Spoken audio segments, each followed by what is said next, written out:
de ingreso clásica han sido estudiados, por ejemplo, en el caso peruano, si tomamos con la data americana, que es el ponente, en el caso peruano, por ejemplo, para modelar los efectos de shocks fiscales, ¿sí? En regímenes que cambian de acuerdo a un boom de commodities o un escenario de caída del precio de commodities, ¿no? En la medida que gran parte de la volatilidad de ingreso fiscal está asociado justamente a la volatilidad de los commodities. Los precios de commodities que constituyen la principal fuente de ingresos del fisco. ¿Okay? Bien, pero algo como eso les voy a tomar, pero al cierre del curso, ¿sí? Se va a hacer un paper donde más allá de la parte matemática, yo sí les voy a preguntar cosas vinculadas a la interpretación, ¿no? Ustedes han visto algunas funciones, ¿no? Que menciona el ponente, ¿no? La función de impulso-respuesta, la función de varianza y la función de descomposición histórica, ¿sí? Esas tres funciones son las tres funciones populares que se emplean en el modelo VAR. Nosotros vamos a ver eso en la segunda parte del curso. En la segunda parte del curso ustedes van a entender qué es una función de varianza, qué es una función de impulso-respuesta, qué es una decomposición histórica, ¿sí? Es más, seguro que el trabajo que van a realizar va a ser un modelo VAR, ¿sí? No como ese, pero un modelo VAR simple, ¿no?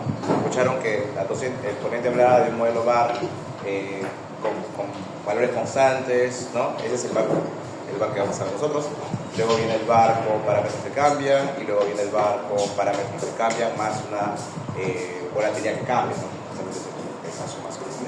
A eso no vamos a llegar, pero por lo menos sí vamos a ver los modelos VAR de forma básica, ¿sí? Bueno, pero para hacer eso nosotros necesitamos utilizar un estimador, ¿sí? Y el estimador justamente en el cual se basa también la econometría bayesiana es el estimador de máxima verosimilitud. Justamente el estimador que necesitamos la clase anterior, ¿sí? ¿En qué consistía esta técnica de máxima verosimilitud? ¿Se acuerdan? Consistía en encontrar el set de parámetros que maximizaba la probabilidad de que cierta distribución haya generado los datos, ¿sí? Muy bien. Entonces, justamente una de esas cosas que yo le preguntaba al ponente acerca de los priors es justamente porque está demostrado que de acuerdo a cierta especificación de prior, los resultados cambian, ¿no? Porque los resultados que se ven en un modelo bayesiano se llaman posibles. Entonces, lo que hace la prior es interactuar con la función de verosimilitud. ¿Qué es el prior? El prior es como un supuesto que tú haces respecto a los parámetros y la función de distribución del modelo. ¿Sí? Entonces, está demostrado que de acuerdo a diferentes tipos de supuestos que tú hagas sobre esos valores iniciales, los resultados se cambian. Entonces, sí considero que era un ejercicio necesario demostrar la robustez de los. ¿Okay? Pero como les decía, ¿no? Esas prior bayesianas siempre interactúan con la función de verosimilitud. ¿Por qué? Porque la función de verosimilitud hace de que la creencia que tú tienes al inicio se aterrice, ¿sí? Se aterrice en los resultados. ¿Cómo se aterriza esa prior en los resultados? Que los bayesianos llaman postillo. Bueno, básicamente porque incorporan la información de los datos, ¿sí? O sea, le dices al modelo, mira, partimos de un supuesto, incorporamos la información de los datos y al final tenemos un resultado, ¿sí? Adelante. Entonces, ¿quién incorpora los datos? ¿Quién incorpora la información de los datos? La likelihood, la verosimilitud, ¿sí? Eso también tiene que ver con eso. Entonces, la likelihood está metida hasta en modelos más avanzados, ¿sí? Por lo menos. ¿Okay? Bien, entonces, el día de hoy vamos a hacer justamente la derivación de la likelihood, ¿sí? En el modelo lineal primero, y vamos a ver si nos aproximamos para hacer la derivación en el modelo lógico.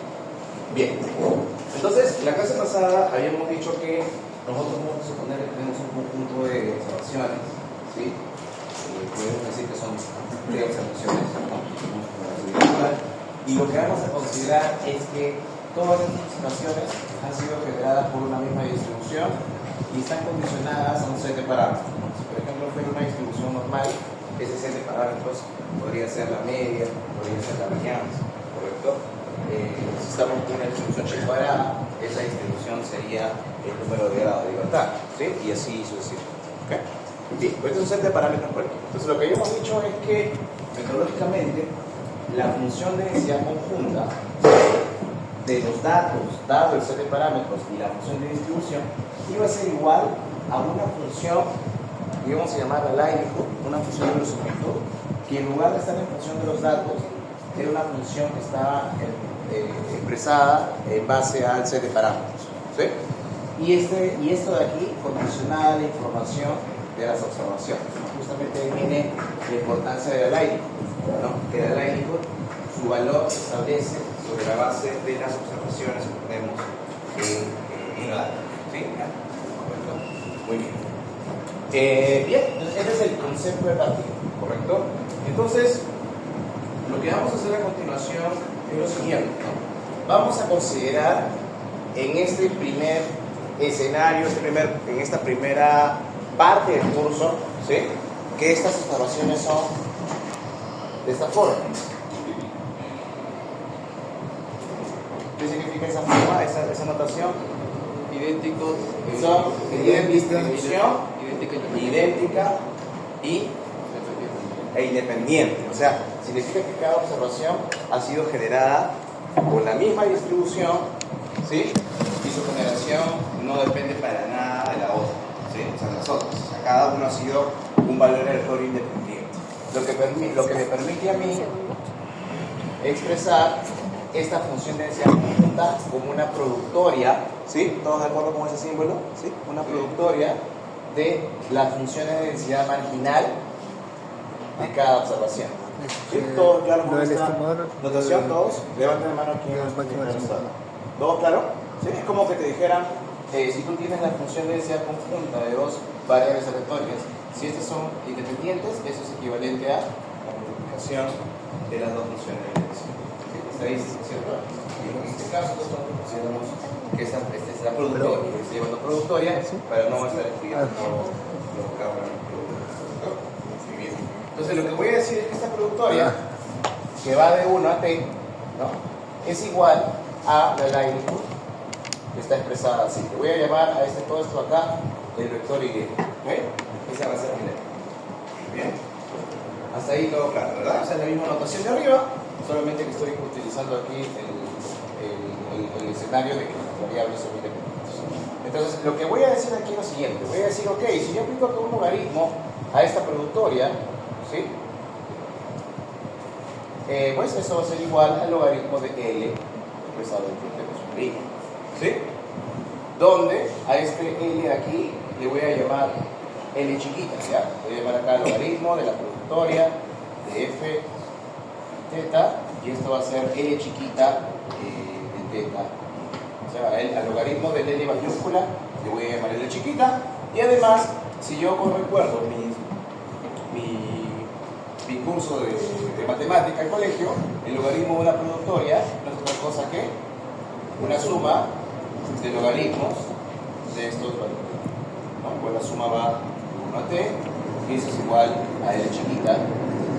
Entonces me voy a quedar con esa expresión de acá. ¿Ok? ¿Todos ahí? ¿De acuerdo? ¿Sí? Me voy a quedar con esa expresión de ahí. Y lo que voy a hacer aquí es decir lo siguiente. Voy a decir que el teta de máxima velocidad, es decir, el vector de parámetros resultante va a ser igual va a ser aquel que se va a obtener de maximizar, o sea, va a ser el argumento máximo, el mayor valor del set de parámetros que maximice L teta. ¿Sí? ¿Ok? Ese va a ser el estimador de máxima verosimilitud. ¿Ok? Hasta ahí creo que pura notación.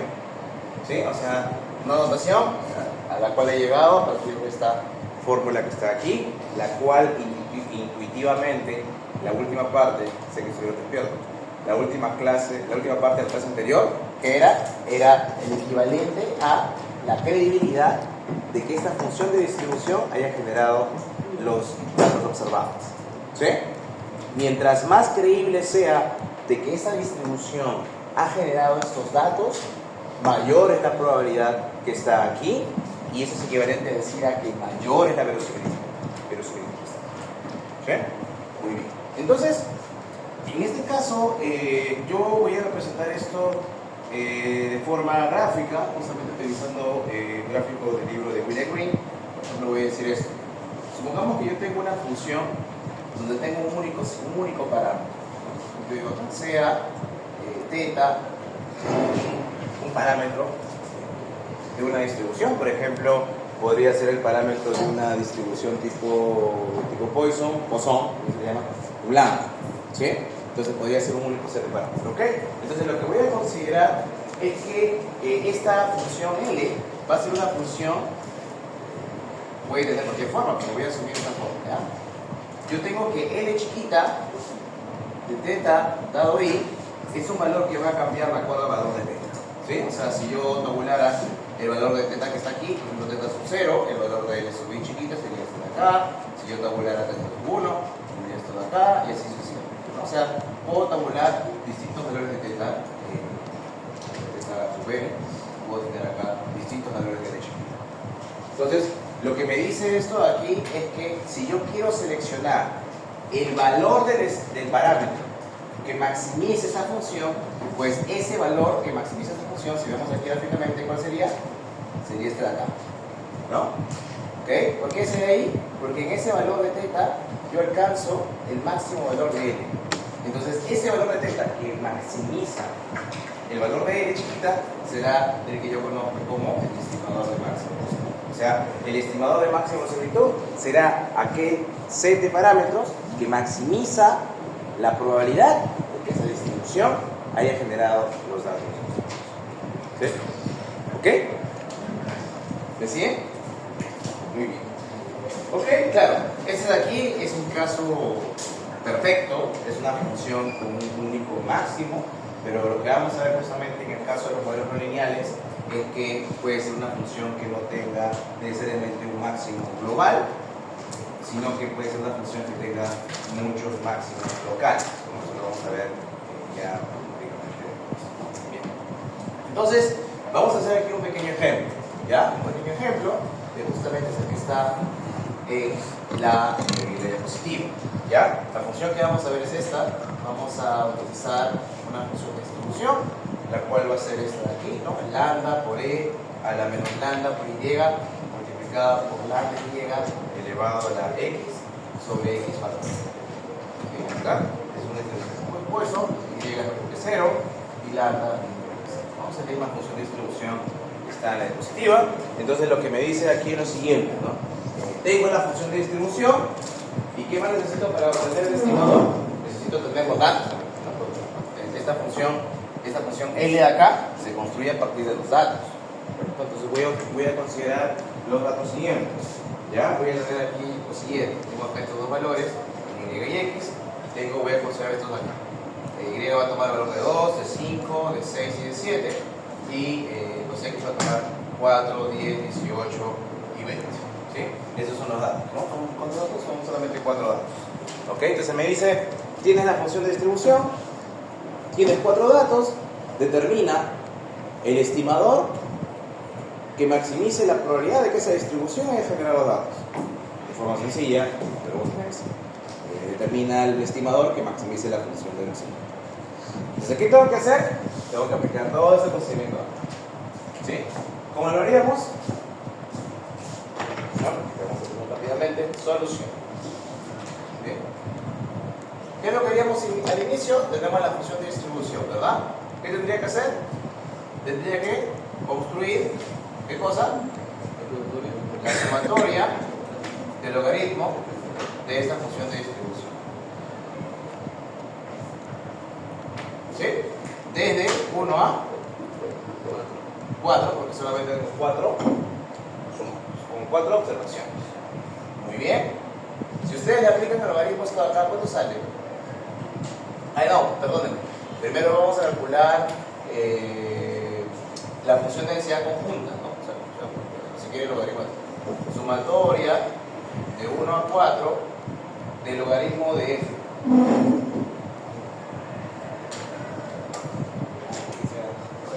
Ya. El logaritmo de f. Bueno, saquemos el logaritmo de esto. ¿Cuál sería el logaritmo de eso? Sería el logaritmo de lambda, ¿no? Menos, medita, lambda por y, porque el logaritmo de esto es el logaritmo de Euler es 1, ¿sí? Y más x logaritmo de lambda por y, ¿no? Y menos logaritmo de x factorial, ¿no? Y obviamente esta suma está para cada valor de x y de y. ¿Correcto? Ya está. Yo tengo f de y eso debería ser equivalente a L de teta. ¿Pero quién es el único teta aquí? Lambda, perfecto. Entonces vamos a hacerlo por aquí. ¿Eso puedo borrar? Está grabando, ¿cierto? Sí. Puedo borrar, ¿cierto? Bien. Si no, me avisan, ¿ah? Ya, a ver. Entonces, a ver, ¿qué sigue acá? Hacemos rápidamente esto.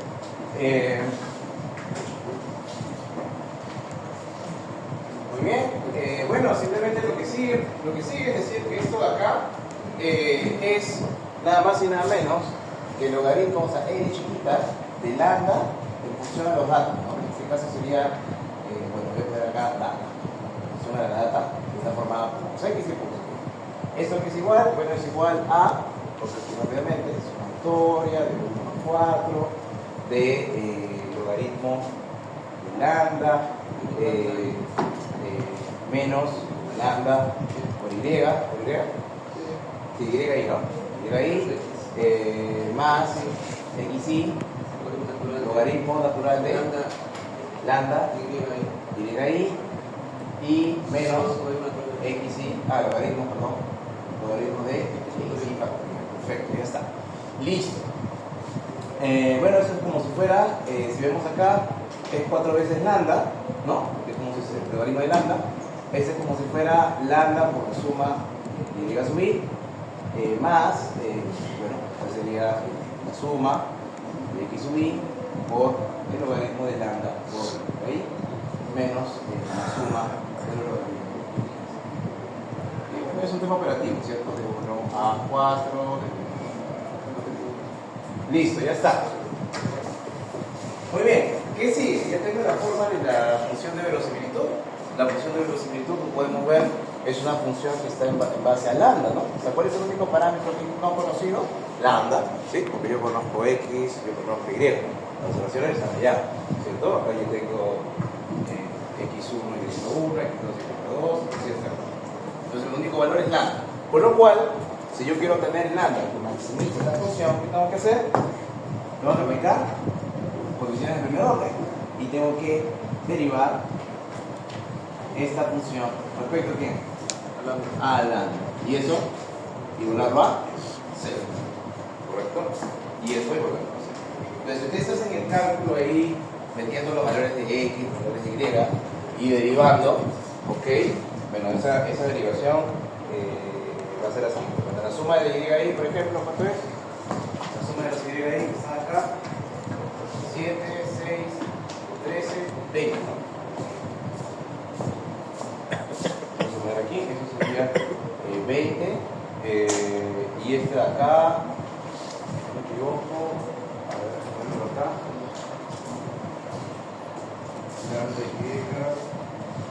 allá, ya,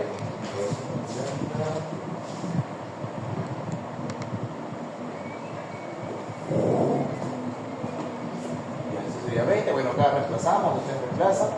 Pero la cosa es que cuando se deriva, los únicos elementos que van a quedar van a ser este de aquí y este de acá.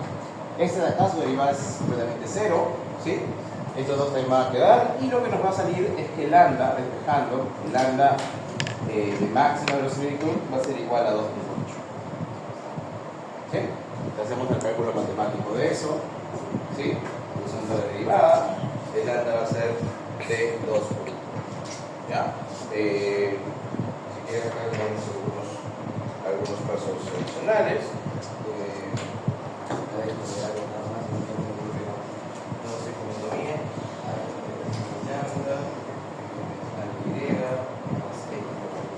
Creo que acá tengo que proporcionar el x. Bueno, sí, ya. Podríamos proporcionar esto si quieren para simplificar la derivada. Incluso estoy cometiendo un lapsus aquí porque aquí, perdónenme, es logaritmo de lambda por ¿ya? Ahora sí va a ser. Eso también lo pueden descomponer. puede ser la suma de xy por logaritmo de y más la sumatoria de xy por el logaritmo de lambda. ¿Okay? Y este logaritmo de lambda puede salir, ¿cierto? Multiplicando, es una constante, puede salir y nos puede quedar el logaritmo de lambda por la sumatoria de xy. ¿Correcto? ¿Sí? Listo. Entonces, solamente lo voy a poner por aquí. Claro. Ya, la suma de los xy, la suma de xy aquí es. Este es 20 y este de aquí, la suma de xy, a ver, tenemos 4, 18, 32, 52.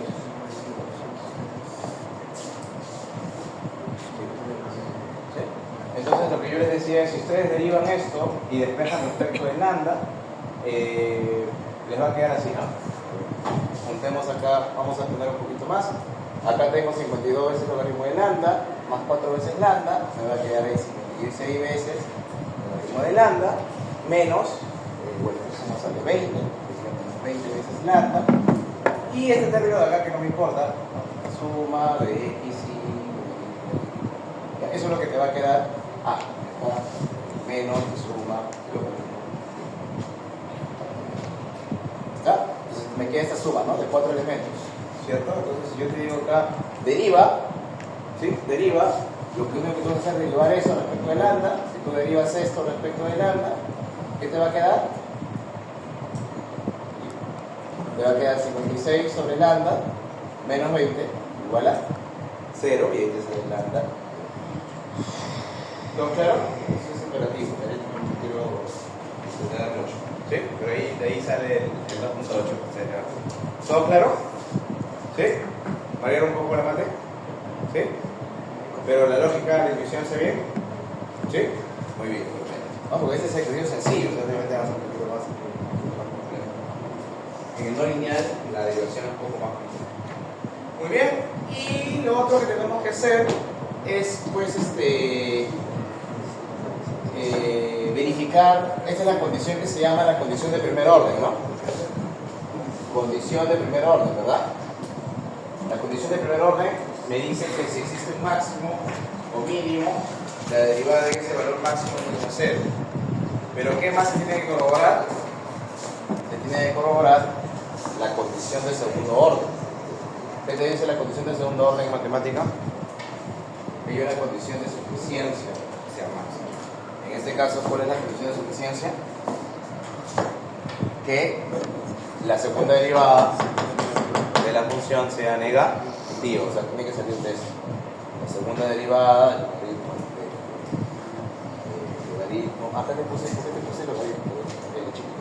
logaritmo de L, lambda en función de la data, tiene que ser, ¿no qué? 0. ¿Y eso se cumple o no se cumple? Si sabemos que la derivada es esta, la segunda derivada, ¿cuánto es? ¿Cuánto es la segunda derivada?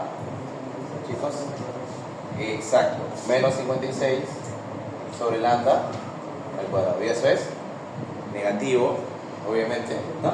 Y con lo cual estamos garantizando, ¿sí?, que efectivamente estamos encontrando el valor de lambda que maximiza la función de velocidad.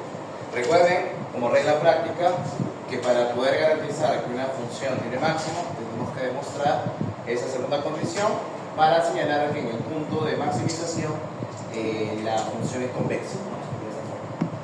O cóncava, ¿no? O sea, se garantiza la concavidad aquí en este punto. ¿Sí? En este patrón. Bien, pues esa es una aplicación del estimado de máximos. Obviamente el software lo hace esto en un 2x3, ¿correcto?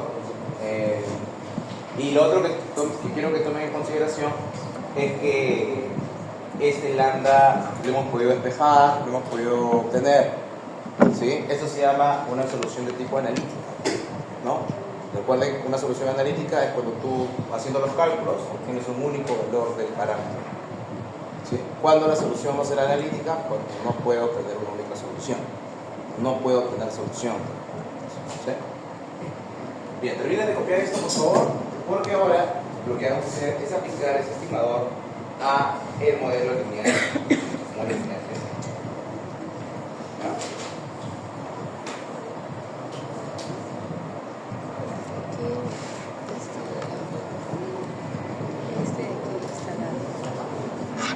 Ajá. Este viene a ser, es como un, no puedo, es como si fuera y igual a 0 más beta x, o sea, al final, si mal no recuerdo, en el óptimo la varianza es igual tanto de máxima verosimilitud y en el de lineal termina siendo lo mismo. La única diferencia creo que era que la desviación estándar de máxima verosimilitud no era calculable, algo así, pero esto es básicamente esto. Es lo mismo. Eso sí está dado. Claro, bajo supuesto, ¿no? Porque si te dice que fue obtenido en un proceso aleatorio, ya volaste. Muy bien, entonces vamos a aplicar esta técnica al estimador de máximo. Ahí lo va a hallar, creo. Sí, ahí va a hallar lo que te digo. Al final va a salir, creo que lo mismo, pero va a haber un cambio en la varianza. Si es que mal me recuerdo. Eso me lo enseñó un profe en Metría 1. Rivas Castillo, uno nuevo, un peladito. Ay, Sí. No. Yo en verano llevé con Padilla, pero previo a eso llevé con ese profe. Pero lo jalé porque fui en semana 8 recién. Por favor. Pero no hice nada mal.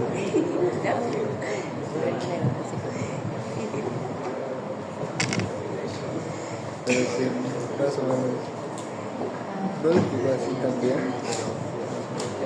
Ok, bien, entonces vamos a aplicar este estimador a el caso del modelo lineal general. Bien, a ver, vamos a ver cómo se ve ese estimador en el caso del modelo lineal general. Bien, muy bien, entonces vamos a hacer aquí lo siguiente.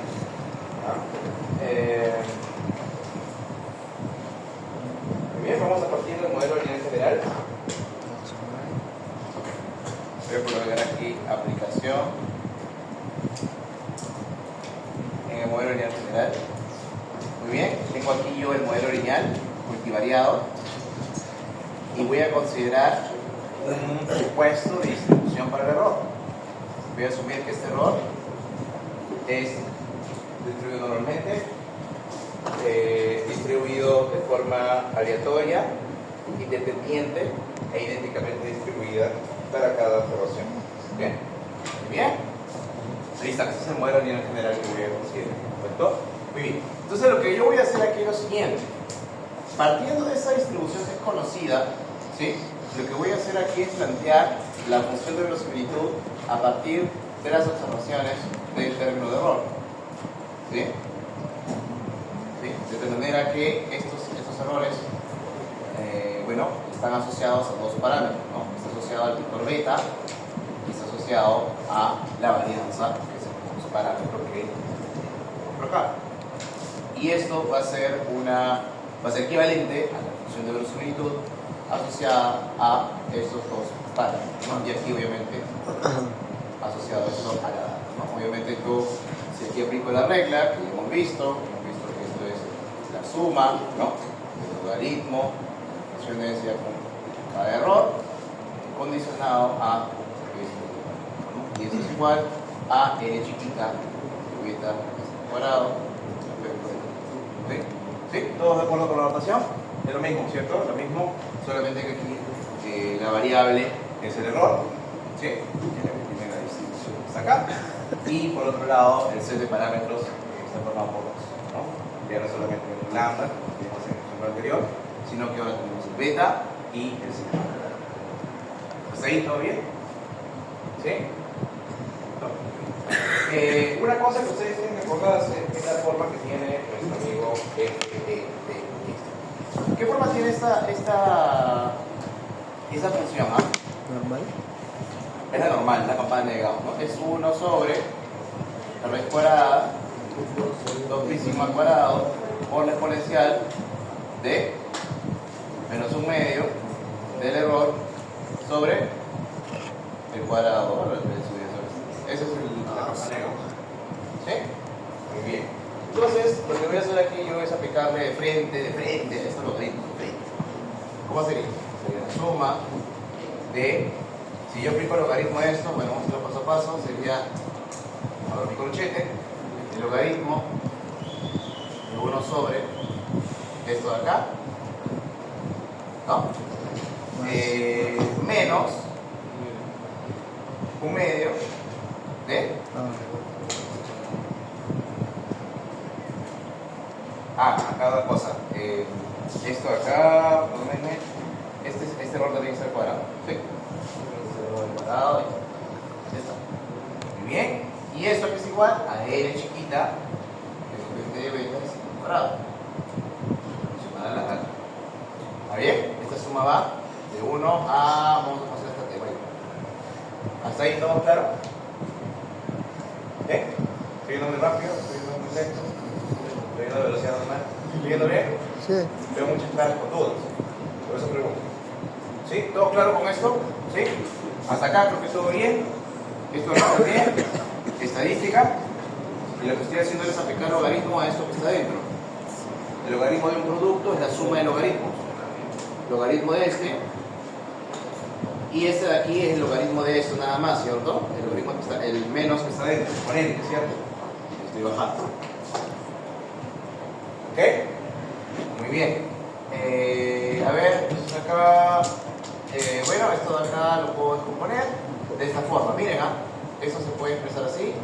La suma de 1 a t, mira, de menos 1/2, mira, del logaritmo de 2pi menos 1/2 de el logaritmo de sigma al cuadrado. ¿Sí o no? ¿Se puede expresar así o no? Eso acá. Sí, perfecto. Y este menos 1/2, ¿no?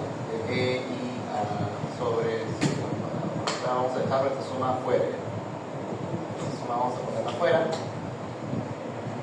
¿Está? 1 a t, L sobre el cuadrado. Entonces L chiquita de beta sigma al cuadrado. Muy bien, excelente. Lo que voy a hacer ahora es meter esta suma.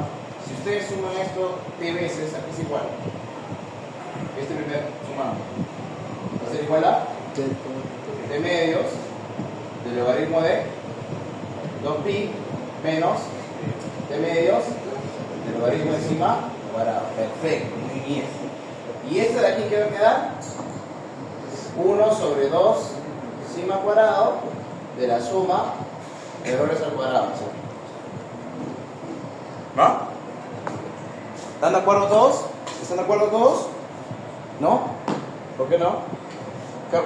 ¿Qué es lo que cada uno les convence? ¿Qué es lo que no convence? ¿Qué parte? ¿Qué línea? ¿Esta? ¿Convence? ¿Esta? ¿Sí? ¿Todos me están siguiendo, chicos? Porque luego lo que yo voy a hacer es hacer el mismo cálculo, pero con el no lineal. Y ahí obviamente la notación es un poquito más dura. Entonces quiero que me entiendan bien el lineal. ¿Todos me están siguiendo? ¿Qué parte entendieron? ¿Quieren que repita? Levanten la mano una, por favor.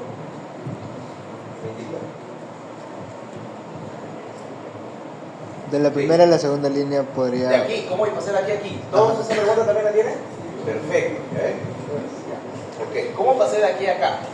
Ya, aquí lo que he hecho es logaritmo de esto que está acá. Pero esto que está acá, ¿sí o no? Que es 2pi sigma cuadrado elevado, mira, a la menos 1/2. elevado a la menos 1/2, ¿sí o no? Ok.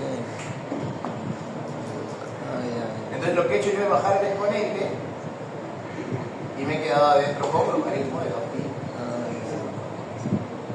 Y esto lo he descompuesto. Esto de acá es logaritmo de 2pi más logaritmo. Y eso lo multiplico por menos 1/2 y ¿todo? ¿Ahora sí? ¿Sí? Perfecto. Ya bueno, de acá sí, todo claro cómo llego esto a esto, ¿cierto? Es como si esto se repitiera t veces. ¿no? ¿Cierto? Esta es como una constante, no tiene ningún valor que dependa de t, ¿cierto? Se repite t veces, es como si fuera t veces esto, o sea, este es t medio del logaritmo, y esto de acá también se repite t veces, o sea, menos t medio es lo que es. Y acá, bueno, la historia es, este lo saco y me queda suma de términos. ¿Todos ahí? Bien, y esa es la función de L. L de suma cuadrada. Ya, profe, bacán, excelente. Pero, profesor, una pregunta.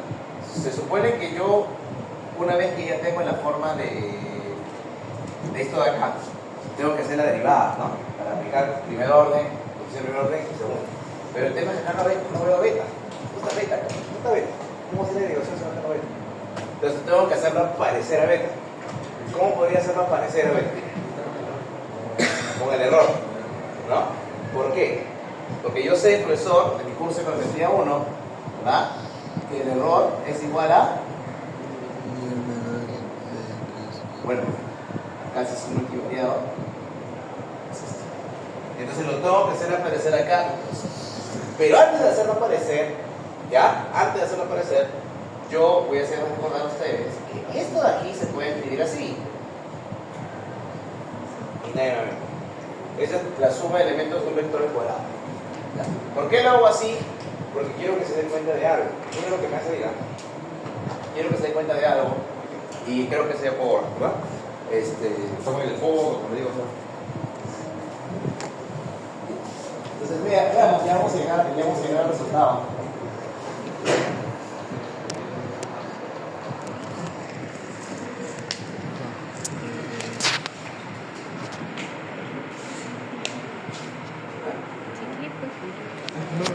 Ya, entonces veamos. Igual lo voy A ver, profe, ¿qué estás haciendo acá? Lo que pasa es que lo que voy a hacer aquí es lo siguiente, mira. Te voy a decir, mira, que n chiquita, en función de beta encima cuadrado, de la data, es igual, mira, a menos t medios, logaritmo de 2pi, menos t medio, logaritmo de sigma cuadrado, mira, menos 1 medio de sigma cuadrado, multiplicado, mira lo que voy a hacer acá, la suma de cuadrado del error, ¿no? Bien, la suma de cuadrado del error es el error transpuesto por el civil. Ahí ya, pues lo hago así. Cosa que ahí está el vector. ¿Sí? Ahora se parece. ¿Sí? ¿Todos? Muy bien. Y lo que tengo que hacer acá es, bueno, primero puedo derivar esto, profe, esta función, este L chiquita, lo puedo derivar en base a, bueno, en base a beta, y lo mismo puedo hacer respecto a sigma cuadrado, porque son los dos parámetros, ¿verdad? Que tengo que obtener. Esto es igual a 0, esto es igual a 0. Empecemos con este que es más sencillo. Si ustedes derivan esto respecto a 0, ¿qué va a salir? No, bueno, si yo derivo esta función respecto a sigma cuadrado, este primer término derivado respecto a sigma cuadrado es 0. Este de acá, menos t medios sigma cuadrado, perfecto. Y este de acá, menos 1 sobre, ¿qué será? Bueno, será más, primero, porque menos, ¿no? 2, sigma a la cuarta de la suma de cuadrados de los iguales. Así lo vemos. Y esto es igual a 0, ¿verdad? ¿Todos? ¿Claro? Levante la mano, ¿quién lo entendió? Esta parte. ¿Todos entendieron? ¿Sí? Excelente. Muy bien, entonces si yo paso esto para allá, ¿qué me va a quedar? Me va a quedar que el estimador de la varianza de máxima verosimilitud, aquí es igual a la suma de cuadrados iguales sobre el tamaño de la. ¿Sí? Muy fácil de hacer, ¿no? O sea, puedo hacer esto para allá, perdón. No, dejamos esto acá, esto lo pasamos para allá, y ahí multiplico para allá, es más cuarta, se va con este y me queda. ¿Sí? ¿Todo claro eso? O sea, a ver, aquí, vamos a hacerlo más despacio. Ya, es como si fuera esto que les digo, ¿no? Me queda acá t medios, sigma al cuadrado igual a 1 sobre 2, sigma a la cuarta, multiplicado multiplicada por la suma de cuadrados residuales. Entonces acá, ¿qué pasa? Se va este con este, se va este de acá y me queda sigma cuadrado. Pasa para allá, pasa para acá y ahí me queda esta forma. ¿Sí? ¿Está bien? O sea, el estimador de máximo verosímil de la varianza es la división de la suma de cuadrados residuales con el tamaño de la... ¿Sí? Sí. En comparación a la de MCO, que era lo mismo pero T menos K, ¿cómo podría interpretarse o qué nos podría decir que esta varianza sea menor? Ya. A ver, en primer lugar, el MCO no te estima varianza. El MCO solamente te estima beta. ¿Sí? Respecto a tu pregunta, ¿cuál sería el impacto de que esta varianza estimada no esté dividida entre T menos K y solo esté dividida entre T? El impacto es que lo que se observa es que en muestras pequeñas el estimador de máximo verosímil tiene un estimador sesgado de la varianza del error. Sin embargo, en muestras grandes, donde T tiene infinito, el estimador se vuelve un estimador sesgado. Es un estimador consistente. ¿Sí? ¿Todos tienen eso? O sea, lo que pasa es que su compañero pregunta propio, pero yo recuerdo, incluso por metría 1, que el estimador insesgado de la varianza, es decir, aquel estimador que garantiza que esta varianza es no poblacional, es la suma de cuadrados residuales sobre n, bueno, vamos a ver t menos k. Ese es el estimador insesgado. ¿Sí? Pero acá usted está haciendo sobre t. Pero lo que le estoy diciendo es, claro, lo que pasa es que ese estimador en muestras pequeñas, o sea, cuando usted de 30, de 20, 40, ese estimador es sesgado. ¿Sí? Tiene un pequeño sesgo. Pero en muestras grandes, cuando el t es infinito, da lo mismo tener t o t menos k. Cuando t es infinito, la varianza termina siendo inconsistente, ¿no? Un estimador consistente de la varianza poblacional. Bien. Muy bien. Ahora vamos a ver de acá. Muy bien, veamos. ¿Esto qué sería equivalente? ¿Este tiene beta? No. ¿Este tiene beta? No. ¿Quién es el único que tiene beta? Este que está acá. O sea, este me va a quedar menos un medio encima cuadrada de la derivada de la suma de cuadrados residuales respecto de beta es igual a 0, 0. ¿Todos de acuerdo con eso? ¿Sí? O sea, lo que estoy acá haciendo es, bueno, este término lo estoy sacando porque no depende de beta, no depende de beta, y me estoy quedando con la derivada del término que está acá, que es una derivada de suma de cuadrados residuales. 2. Entonces, esto que está acá, sí o no, que es equivalente a la derivada de esto de aquí respecto de beta, igual a ¿sí o no? Porque esto finalmente se puede ir. ¿Y ese término matemáticamente qué es? Es equivalente a la misma función objetivo diferenciada que utilizábamos en el caso de mínimos cuadrados ordinarios. Mínimos cuadrados ordinarios que hacía, derivaba la suma de cuadrados residuales respecto de beta, o sea, encontraba el beta que minimizaba la suma de cuadrados residuales. Ahora, por ejemplo, como usted dice que es minimización, puede ser lo mismo que la maximización que estoy buscando acá, ¿no? Lo que pasa es que, si te das cuenta, este estimador es un negativo de esta función. Si el otro estimador buscaba minimizar, ¿sí? Acá es lo mismo, pero en términos de maximización, porque yo trato de maximizar el negativo de la superposición. O sea, al final es como si fuera el mismo valor en una función de minimización. ¿Me sigues? O sea, lo que estoy diciendo es, matemáticamente, matemáticamente es eso, ¿no? Minimizar una función es equivalente a maximizar el negativo de esa función. Y bajo esa lógica, yo puedo decir que la solución que voy a encontrar aquí es la misma solución que el estimador de mínimos cuadrados ordinarios. De hecho, entonces esta derivación, mientras que el estimador de máximo de similitud tiene exactamente la misma forma que ves. ¿Sí? Lo que significa que este estimador, bajo ciertos supuestos, como la homogeneidad, por ejemplo, es un estimador sesgado, consistente. ¿Correcto? ¿Está bien? Es un estimador que va a replicar las mismas propiedades de insensatez y consistencia que el MSO, siempre y cuando haya exogeneidad. ¿Ok? Hasta ahí ustedes dirían, oye, pero ¿qué quiere decir? Bueno, un estimador que hace lo mismo. Pero la ventaja de este estimador es que este estimador tiene propiedades que son superiores a las del MSO en un contexto de muestras grandes. ¿Sí? Yo les decía que con muestras pequeñas, este estimador no era, incluso el MSO le gana, no es la función, no. En muestras pequeñas tiene estimador sesgado de varianza, pero ese estimador en muestras grandes, ¿sí? En ese caso, entonces, la varianza se diría que es asintóticamente secado. La varianza, lo que pasa es que acá, más que vamos a hablar de insensatez, yo prefiero hablar de consistencia, porque cuando yo asumo que T es infinito, ya estoy más que hablar del escenario sesgado, del escenario de consistencia. ¿Sí?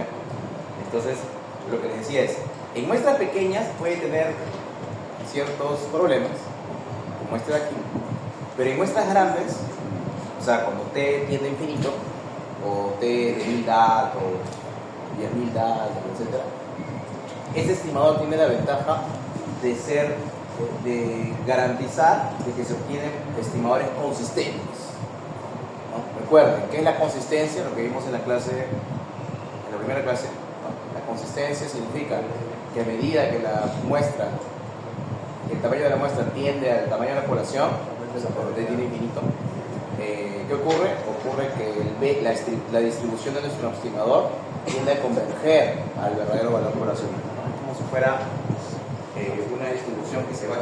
les puse el ejemplo de reseguir, parece que se acorta, pero ya, bueno, acá lo voy a dibujar mejor. Es como esto, ¿no? Y ese es el ejemplo que pongo siempre. Es como si tuvieras, bueno, si tienes aquí una distribución de teta, por ejemplo, y ese es el parámetro poblacional, puede ser que esta distribución la tengas con 100 datos, pero si tienes 1000 datos, la distribución puede ser una como esta, por ejemplo, ¿no? Con 1000 datos. Pero si tienes una distribución de 100.000 datos, la distribución se vuelve así. Este es un T de 100.000. ¿Qué significa eso? Significa que la masa de probabilidad de la distribución de nuestro estimador se va quedando muy cerca al verdadero valor de la población. ¿Sí? Esta es una convergencia en probabilidad. ¿Sí? O sea, por eso no se habla de una convergencia nada más como matemática, ¿no? Convergencia es, llevo un valor y ya me quedo ahí. Aquí la convergencia se da porque la masa de probabilidad se reduce a ese único punto. O sea, probabilidad casi de 100% de que el estimador coincida con el error de la población. Entonces, esa propiedad la tiene ese estimador de máxima verosimilitud. En muestras grandes, el estimador resulta siendo consistente. Sí.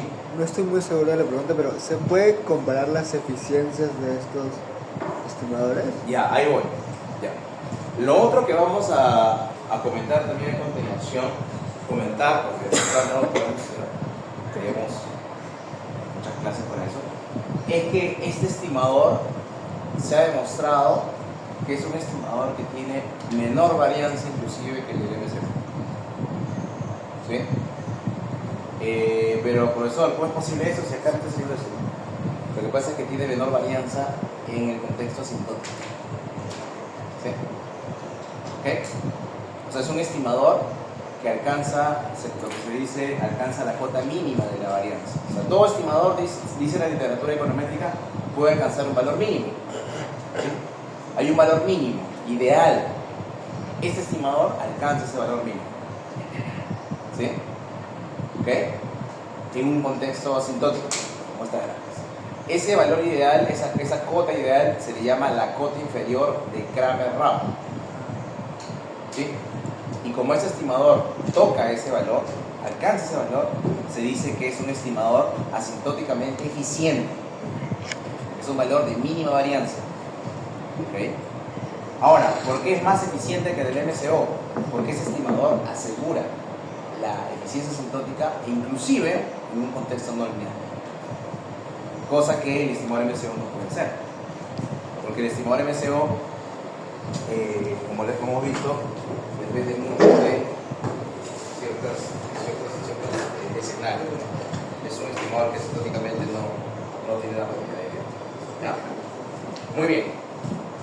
Bien, entonces, este es el empleo del estimador de máxima verosimilitud en el modelo I. Bien, entonces lo que voy a hacer a continuación es, yo apliqué aquí la condición de primer orden, ¿verdad? Pero esa de acá es la condición llamada necesaria. ¿Qué me falta a mí para poder garantizar que esta sección obtenida aquí y aquí garantice que estoy en el máximo? ¿Qué tengo que aplicar? La condición de suficiencia. Y en este caso, ¿cómo se aplica la condición de suficiencia? Tomando en consideración que el vector, que no tenga un parámetro, sino que tenga un vector de parámetros. ¿Cómo se garantiza?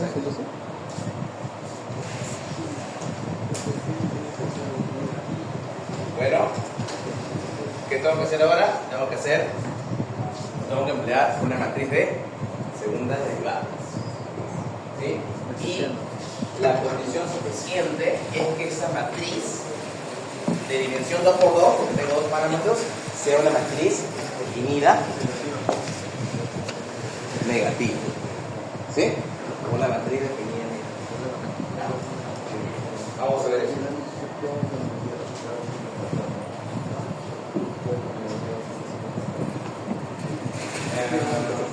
Ok, vamos a ver esto. Esto lo voy a hacer por acá, esto lo puedo borrar por acá. ¿Sí?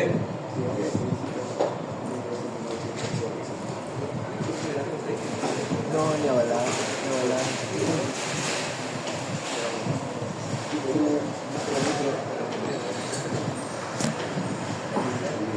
¿verdad? No entendí que teoría económica. ¿Por qué econometría?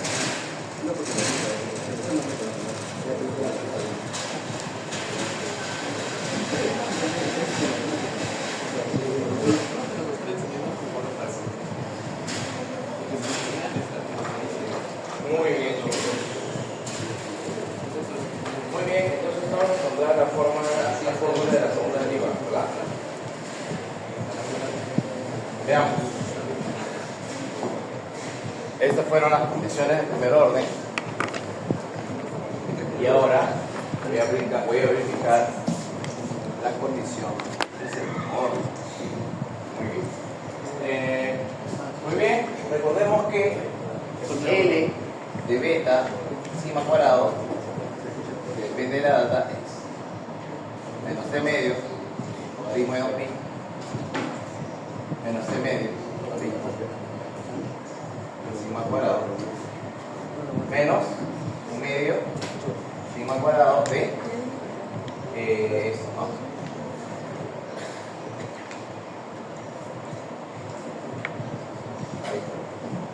Y lo que voy a hacer ahora es evaluar esta función en el máximo, ¿no? Lo que significa que lo voy a hacer sobre los valores estimados, ¿ok? Que me han salido allá. Voy a evaluar esto sobre los valores. Muy bien. A ver, si yo derivo esta función respecto de beta, es derivada aplicando la derivación sobre la suma de cuadrados iguales, ¿no? ¿A qué es igual? Bueno, me va a quedar esto, ¿no? Me va a quedar, menos un medio de sigma cuadrado por la derivada de la suma de cuadrados iguales de beta.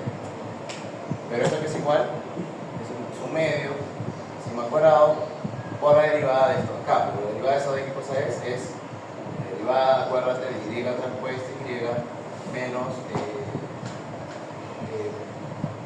beta transpuesta, x transpuesta, x beta, menos 2 veces x transpuesta. Eso es. Esa es la derivada que no hemos puesto, pero yo espero que ustedes se acuerdan de geometría. ¿Sí? ¿Sí? Ahora, ¿por qué lo pongo así? Porque lo que tengo que hacer acá es transpuesta, perdón, ya me faltó, beta transpuesta, x transpuesta por y. Y ahora sí. Lo que tengo que hacer yo acá es derivar esto de aquí respecto de beta, una vez más, porque esta derivada, ¿cuánto sale? Sale 1 medio, sigma cuadrado, la derivada de ese primer término es 0, la derivada de esta de cuánto es, sino 2 veces x transpuesta por x por beta, y esto de acá, menos 2 veces x transpuesta por y. Así quedaba, ¿te acuerdas? Hasta ahí, esa es la derivada respecto de beta, ¿no? Esa es, profe, la derivada respecto de beta. ¿Pero qué tengo que hacer? La segunda derivada. Tengo que derivar esto 2 veces respecto de beta. ¿Cómo se coloca? Sí, ¿no? Y tengo que derivar eso. ¿Ok? ¿Todo claro? ¿Cuánto sale la derivada de esta respecto de beta?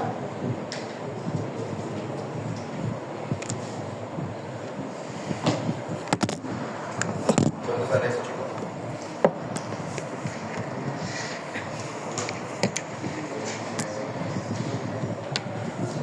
El único término que depende de beta es este. ¿Right? Entonces acá nos va a quedar este menos, se ve con este menos, ¿sí? Dos veces. Acá era más, era más. Y ahora sí, menos con más, me va a quedar un menos. Este 2 se va con este 2. Me va a quedar abajo sigma cuadrado. Y arriba me va a quedar x transpuesto por x nada más. ¿Sí? Esa es la derivada que me va a quedar en la segunda derivada. Muy bien. Esa es la primera parte. ¿Ya? ¿Qué tengo que hacer ahora pues? Derivada respecto a sigma cuadrado, ¿cierto? Entonces tengo que tomar en consideración igual, ¿no? Todo acá. Entonces ustedes pueden demostrar, y está en la presentación, no lo voy a hacer rápidamente, está en la presentación. Esto sale igual a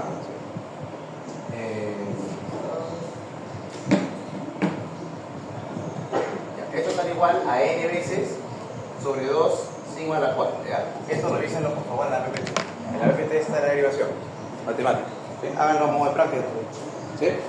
Muy sencillo. ¿Ya? ¿Y qué me falta para tener la matriz de segunda derivada? La cruzada. ¿Cómo se calcula la cruzada? ¿No? ¿Y de dónde puedo sacarla? ¿De dónde queremos que la puedo sacar? ¿De dónde lo puedo sacar?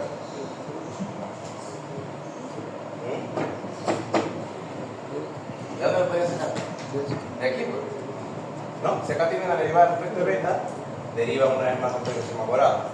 Eso es lo que está acá. ¿Cierto? Entonces acá solamente para darle un poquito de forma, para que no se pierda un poco, es como si fuera esto de acá. Mira, esto de aquí, a ver, atentos. Este es como si fuera, bueno, se va el 2, ¿vale? Acá me quedaría, bueno, este 2 se va con esto. Me quedaría aquí x transpuesta por x por beta, no sé qué transpuesta por y, ¿cierto? Entonces aquí lo que puedo hacer es lo siguiente. Puedo hacer aquí x transpuesta multiplicada por x por beta menos y, ¿cierto? ¿Estás de acuerdo? ¿Sí? ¿Y esto qué es? Esto es el negativo del error, ¿cierto? Entonces este de acá me va a quedar negativo del error, ¿no? Si yo derivo respecto a sigma cuadrado, bueno, este menos se va con este menos, pero luego cuando va la derivada de esto de acá queda negativo y me va a quedar menos x transpuesta por e sobre sigma. ¿Sí? Rápidamente se puede dar cuenta de eso, multiplicando esto por esto, y la derivada solamente afectaría este término de acá, me quedaría esto multiplicado por menos 1 y este elevado al cuadrado, sigma a la 4. Y ahí está, por eso, esa es la matriz cuadrada, ¿no? O sea, lo que me va a quedar es la matriz cuadrada que está acá, a ver, profesor, pongamos. Acá le voy a poner así, esta es la matriz, una matriz hessiana, ¿no?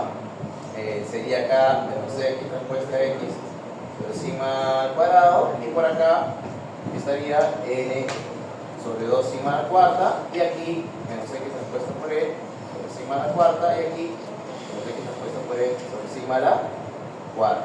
Y esto evaluado en el máximo, ¿no? Tenemos que garantizar la condición en el valor de parámetros que maximizan la función. Lo que hice, ¿te acuerdas en el Poisson, no? Demostré que la segunda derivada en el valor máximo era negativo. Acá tengo que demostrar que la derivada en el conjunto de valores que maximizan la función sea definida negativa. Entonces acá digo, ok, lo evalúo esto en el máximo, sería que este valor estimado, este es el valor estimado, máximo, estimado, ahí está. ¿Esta matriz es definida negativa?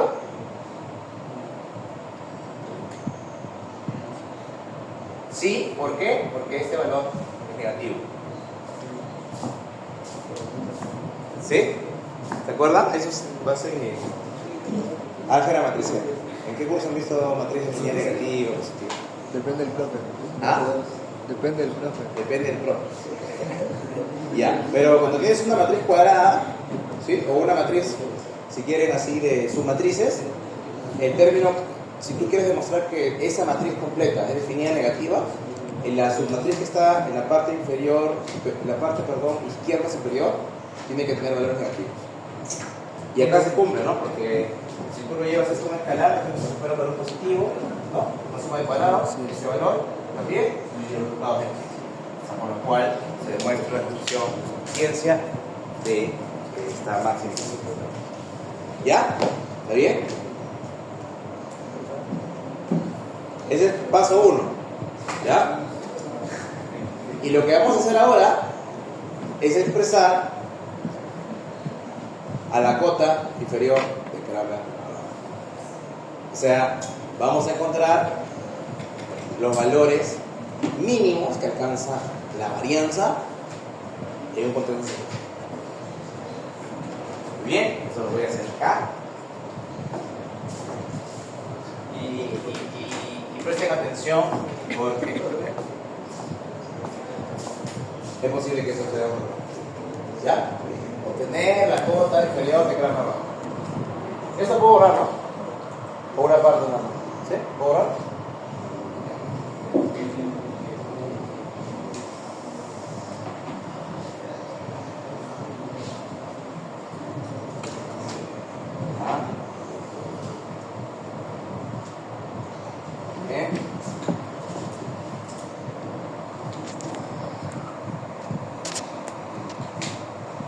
A ver, entonces, profesor, ¿qué cosa es la cota inferior de Kramer-Rao?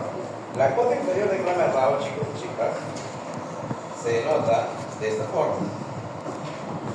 Si yo tengo que el vector de parámetros es θ, ¿sí? Está formado por estos dos parámetros, la cota inferior de Kramer-Rao se define así. Esta es la cota inferior de Kramer-Rao. ¿Qué cosa es la cota inferior de Kramer-Rao? No es otra cosa que una matriz de varianza covarianza de nuestro vector de parámetros. Entonces pregunta, ¿qué dimensión tiene nuestra matriz, nuestra cota inferior de Kramer-Rao en este ejercicio? Si tengo, bueno, asumiendo que tengo dos parámetros, ¿no? Claro, tengo más de dos, pero si tengo dos parámetros, ¿cuál es la dimensión de nuestra cota? Si es una matriz de varianza covarianza. Si tengo dos parámetros, ¿cuántos elementos tiene la matriz de varianza covarianza?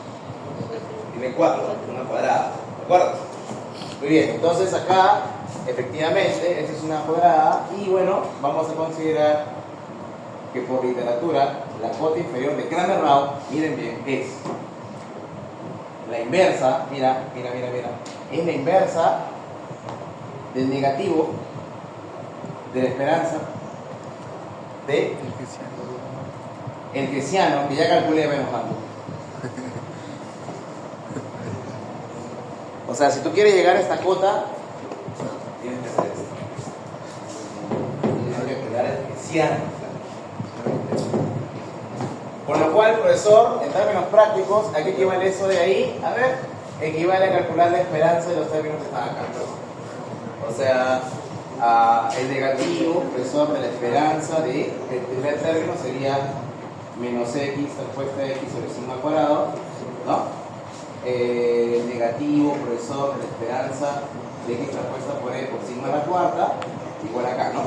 Negativo de la esperanza de x transpuesta por e sobre sigma a la cuarta, aunque acá negativo ya estaba el otro negativo, ¿no? Entonces negativo, negativo, y aquí, profesor, la esperanza, el negativo de la esperanza de nuestro amigo n sobre 2 sigma a la cuarta. Listo. ¿Ok?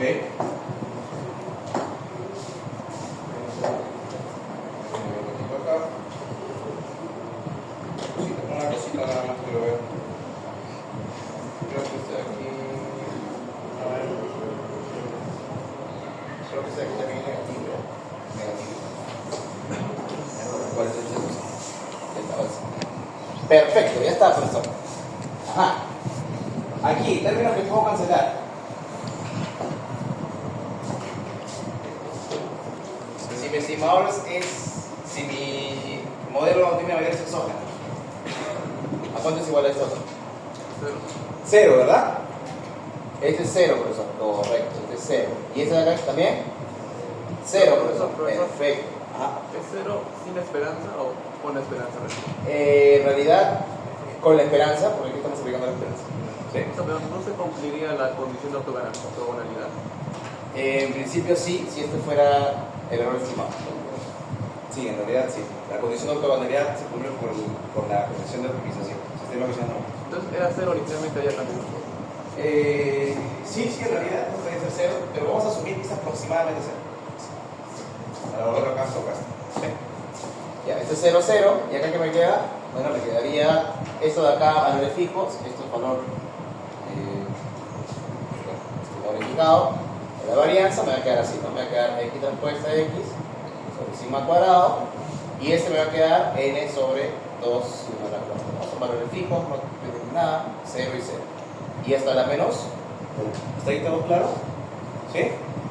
Muy bien. Propiedad de una matriz diagonal que se invierte. ¿Cuál es su propiedad? Esta, ¿no? Tengo una matriz, profesor, formada por dos elementos 0, 0 y menos 1. Esto es igual a la inversa de este término, la inversa de este de acá, 0, 0. Entonces, si hacen ese ejercicio acá, ¿qué es igual? Mira, sigma cuadrado, y entonces aquí menos 1, y este de acá, 2 sigma a la cuarta, y esto es 0. Demostrando que la varianza del estimador es exactamente la misma que la varianza del estimador MCO. Claro, lo que pasa es que el estimador MCO es eficiente siempre que se cumplan las mismas condiciones que el estimador de máximo de similitud como planteado. ¿Sí? ¿Ok? Entonces, la cota inferior del primer grado de beta, ¿qué sería? Este que está acá, el valor mínimo de la varianza. ¿Sí? Y cualquier valor diferente implica que el estimador deja de ser. ¿Sí? Y bueno, este es el valor mínimo de la varianza de nuestro amigo sigma cuadrado. ¿Quedó claro? ¿Sí? ¿Qué tal? ¿Complicado? Operativo. Complicado. Está operativo nada más esto. Está operativo, pero ejercicios sí van a venir en la primera. ¿Sí? Justo Facundo el día de mañana le va a hacer ejercicios ya del nivel de la parte de atrás no vale. ¿Sí? Estimado de máxima similitud y bueno, la estimación de los modelos de mañana. ¿Ya? ¿Van a ser las 3 horas en el laboratorio? Sí, las 3 horas van a ser en el laboratorio. Sí, por ahí les voy a explicar una aplicación. Ya, mañana en la clase práctica. Ahora, con el fin de que puedan llegar motivados a la práctica 1, yo les había dicho que vayan leyendo el 11 y el 12, ¿cierto? Ya están leyendo, ¿verdad? Sí, perfecto. Ya.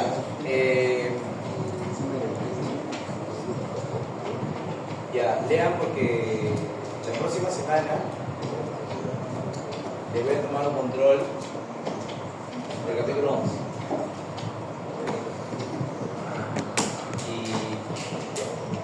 Capítulo 11. ¿Ya? Pero para la práctica tiene que haber arriba también el 2. ¿Ya? ¿Está bien? Por ahí puede venir alguna pregunta que voy. ¿Ya? ¿Ok? Bueno, tiene que sentir. Ok. Bien, vamos a hacer algunos minutos más. Son de 25. Podrían ir por ahí porque no se me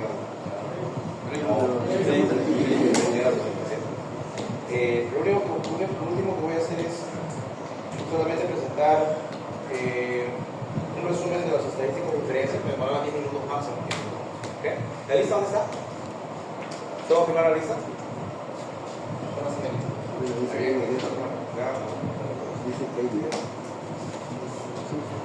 Bien, terminen de copiar por favor.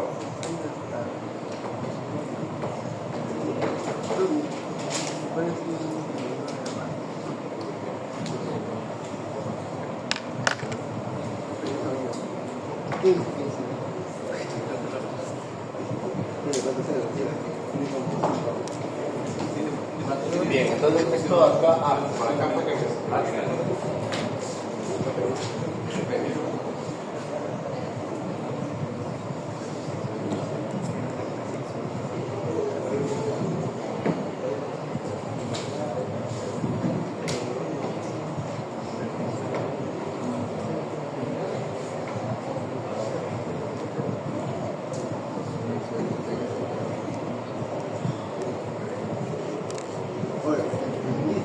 A ver.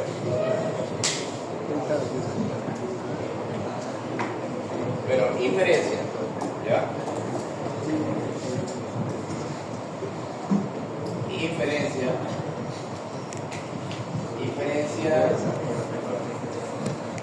con ese estimado, ¿ok?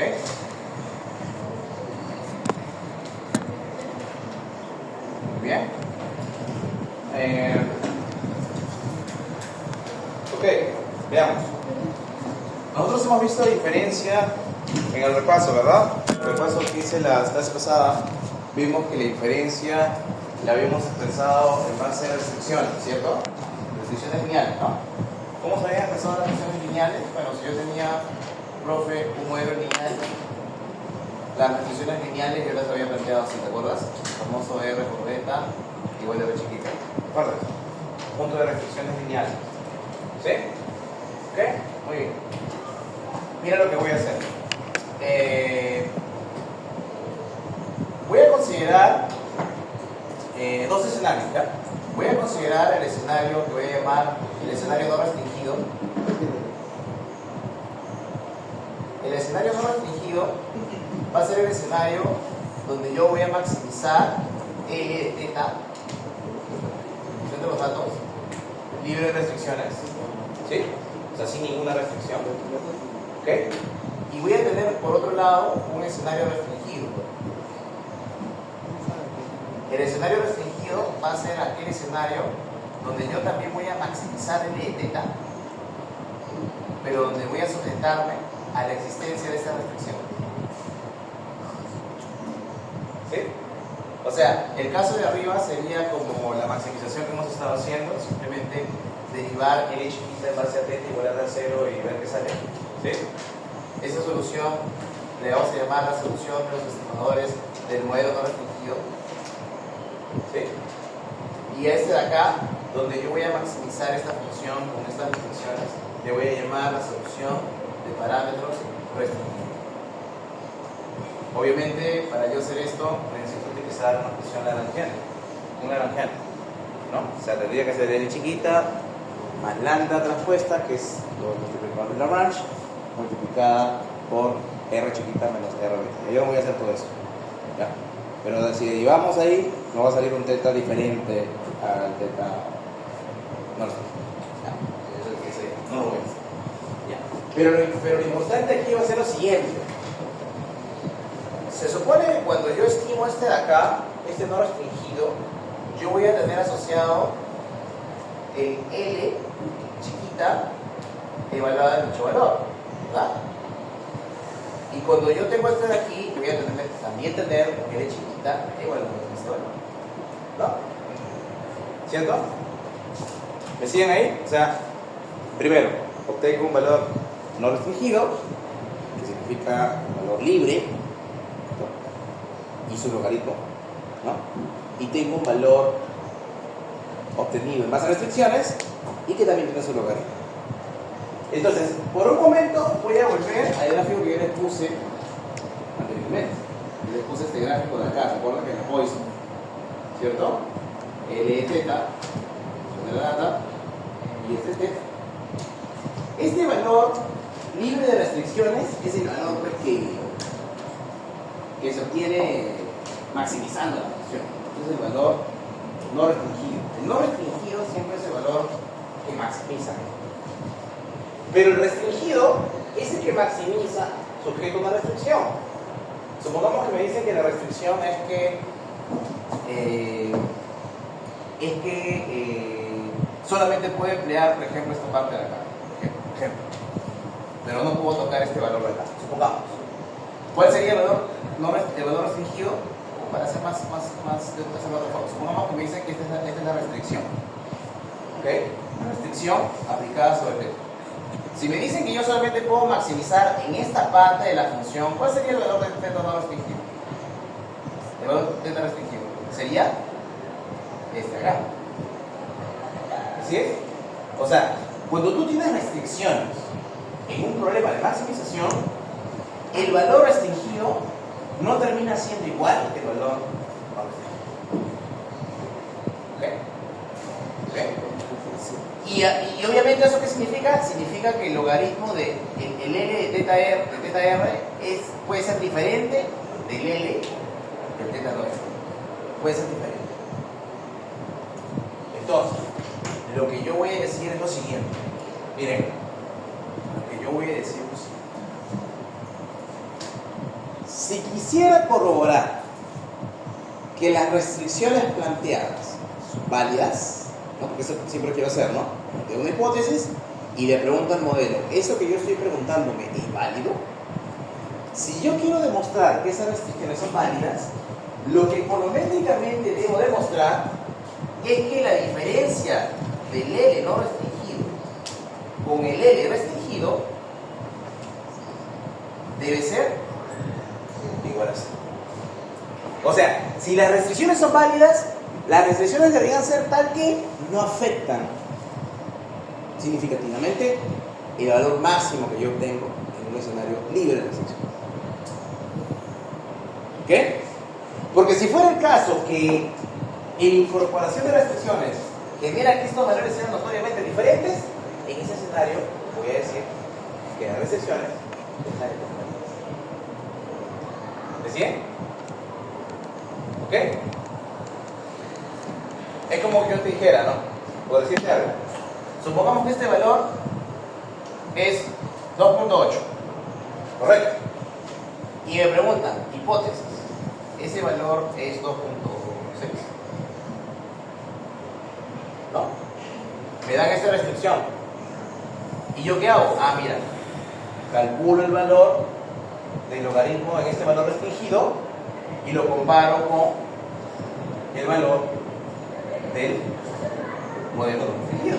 Si no cambia significativamente, pues sí, es un porcentaje que son 2.6. Lo total es la data, es una muestra, tiene varianza y puede ser que cambie.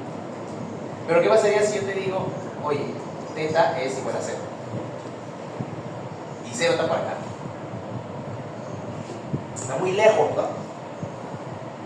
Esto, ¿qué te va a salir? Deberías inferir que eso no es válido. Entonces lo que hace la técnica de inferencia es comparar estos tetas empleando la función logaritmo. Si los logaritmos son diferentes, entonces las restricciones son no válidas. Y si los logaritmos son muy cercanos estadísticamente, de manera que la diferencia es 0, puedo decir que la restricción es válida. ¿Sí? El contraste que va a utilizar esto se le llama el contraste ratio de verosimilitud. ¿Ok? El contraste de ratio de verosimilitud lo que va a hacer es comparar los logaritmos de estas funciones y evaluar si estadísticamente no existe diferencia. Va a haber otro indicador, otro de inferencia, que en lugar de comparar los logaritmos, va a comparar las derivadas de los logaritmos. Se va a demostrar que la derivada de esto de acá no es estadísticamente diferente. Ese es el estadístico de multiplicadores de rango. ¿Okay? Y va a haber otro que va a evaluar, ¿sí?, qué tan diferente es simplemente el restringido de cero. ¿Sí? La derivada del restringido de repente ese va a ser el estadístico del cubo. Vamos a ver tres estadísticos. El estadístico del ratio absoluto, el estadístico del Wall y el estadístico de multiplicadores de... ¿Okay? Por eso lo vamos a ver ya la próxima. Y de mañana, no olviden, en la clase práctica, van a ver entrenamientos sencillos, el tipo de nivel que va a venir en la práctica de cada uno, que es el 21 de abril. ¿Sí? Está en el plan de clases de las 2. Y no se olviden que la siguiente semana sería martes, cero. control de Cuando tú multiplicas esto por esto, te tiene que salir que esto más esto, no, esto es método, que esto más esto tiene que ser cero. Esto lo vas a pasar al otro lado, al final te sale cero. De esta restricción formas esta matriz. Esta R es la restricción que te dice qué valores o por qué vectores deben multiplicar estos coeficientes para que se cumpla la restricción. Medio complicado, creo que es.